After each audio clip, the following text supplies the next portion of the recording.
Yay, Nick! How are you, Adam? I'm good, man. How are you? I'm doing well. Welcome back, Explorers. Excited to What are you excited to do? very excited to be on the podcast YouTube channel and bring today's conversation to you. Yeah. We have an exciting day for you today because today we're talking about earning money. Earning money. And specifically, we want to start a discussion about time and the time value of money, or earning time versus value. Mm-hmm. We have a lot of different things to talk about on here. Why don't you give us the definition, Nick, some context around our conversation today? Sure. So the definition of, so when it comes to time and value, what we mean by that is, the definition of wage, where when you're traditionally as a W-2 employee, you are defined in how much, quote unquote, you are worth, right?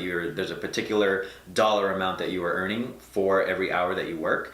And it doesn't always necessarily tend to the value that we provide, right? Right. And I know for me, when I was working at The Honest Company with Jessica Alba, the hourly rate was $14.50. But I know that the value I was providing to the company was a lot more than the $14.50. Right.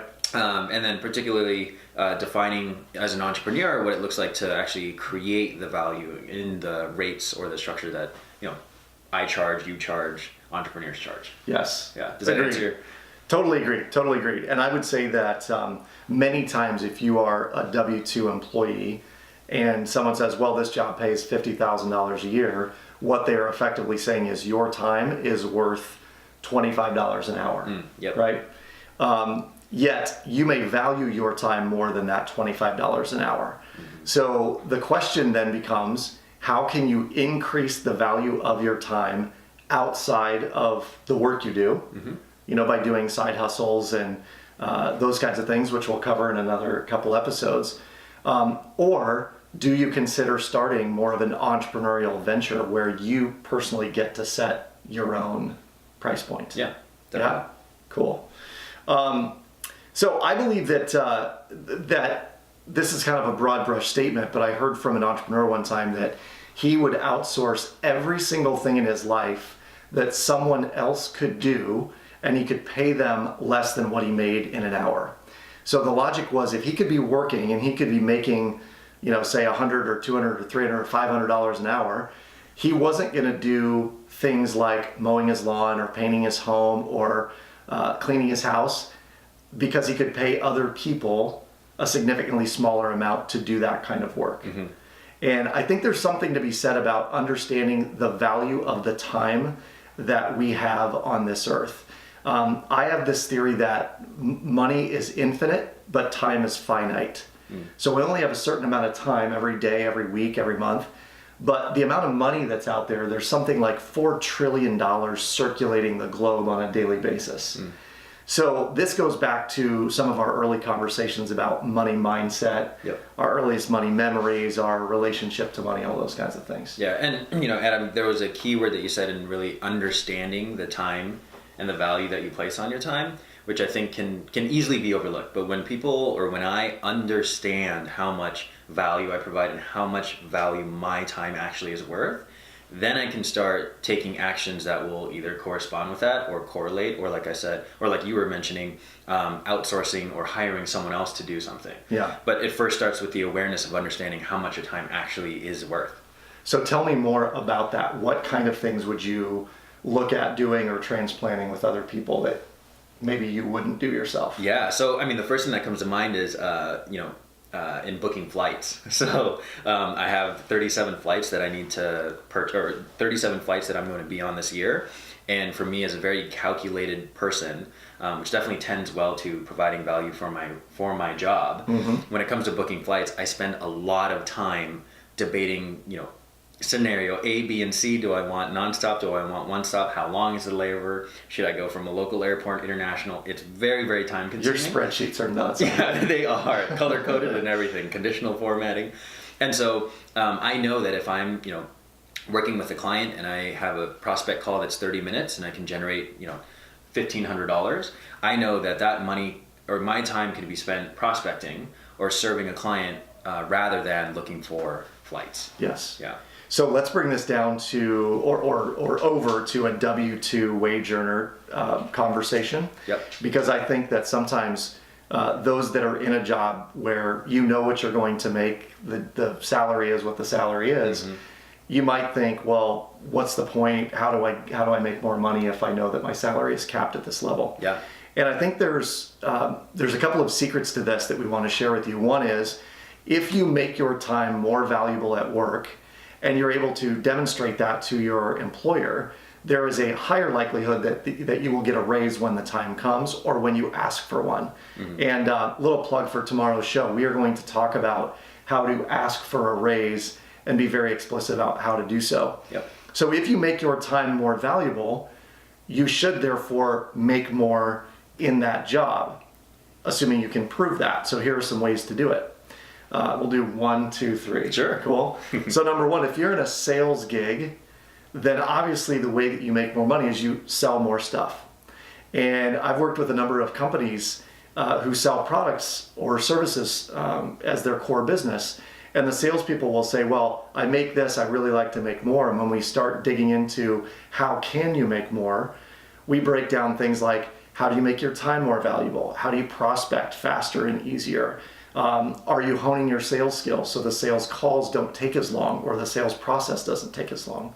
So if you're in sales, sell more. That'd be one suggestion. Yeah, that's great. And you kind of, and this lends perfectly into the second way, which is really to create efficiencies within your business, within your processes, and while you're on the job, really creating those efficiencies. So if it takes you, if it takes someone 2 hours to do and you can do it in an hour and 45 minutes, you've started to create a 15-minute efficiency gap, right?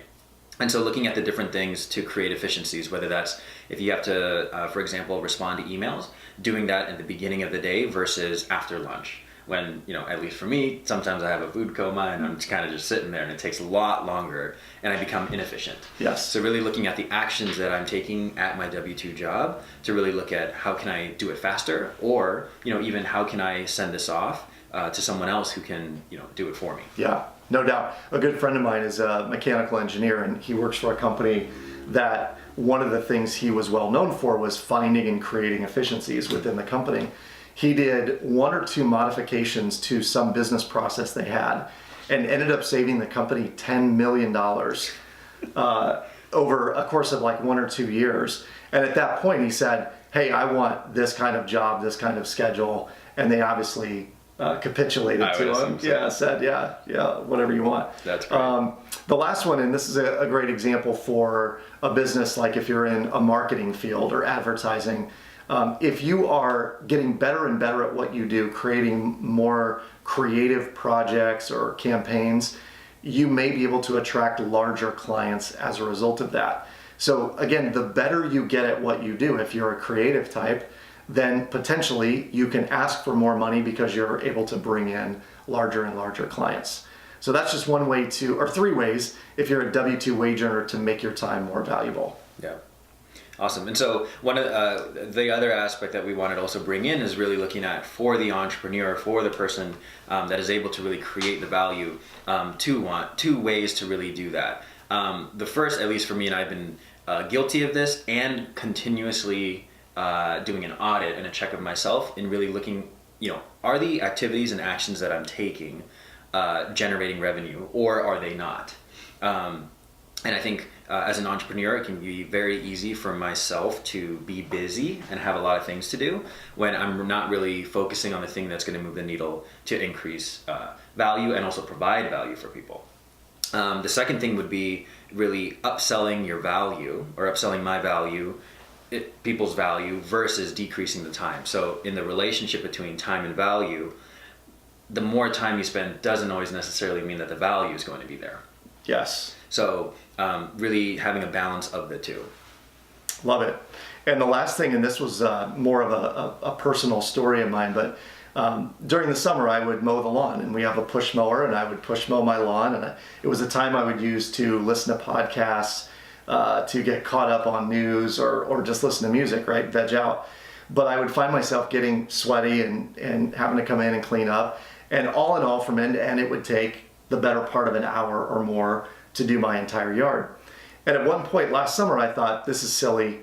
I could probably buy a riding lawnmower for $1,000 that would save me a significant amount of time. And it would also potentially create a business for my boys to go out and mow neighbors' yards with. And so what I encourage you to do is begin auditing non-revenue generating activities and revenue generating activities. So for me, lawn mowing, not a revenue generating activity. But as soon as I invested $1,000 in a lawnmower and I said, hey boys, if you want to use the lawnmower to mow other people's yards, you have to mow ours for free. And they started doing that. I got my hour back every week. They started making money. In fact, the neighbor back here, he pays $50 every time they mow the lawn. So it's awesome. Insane.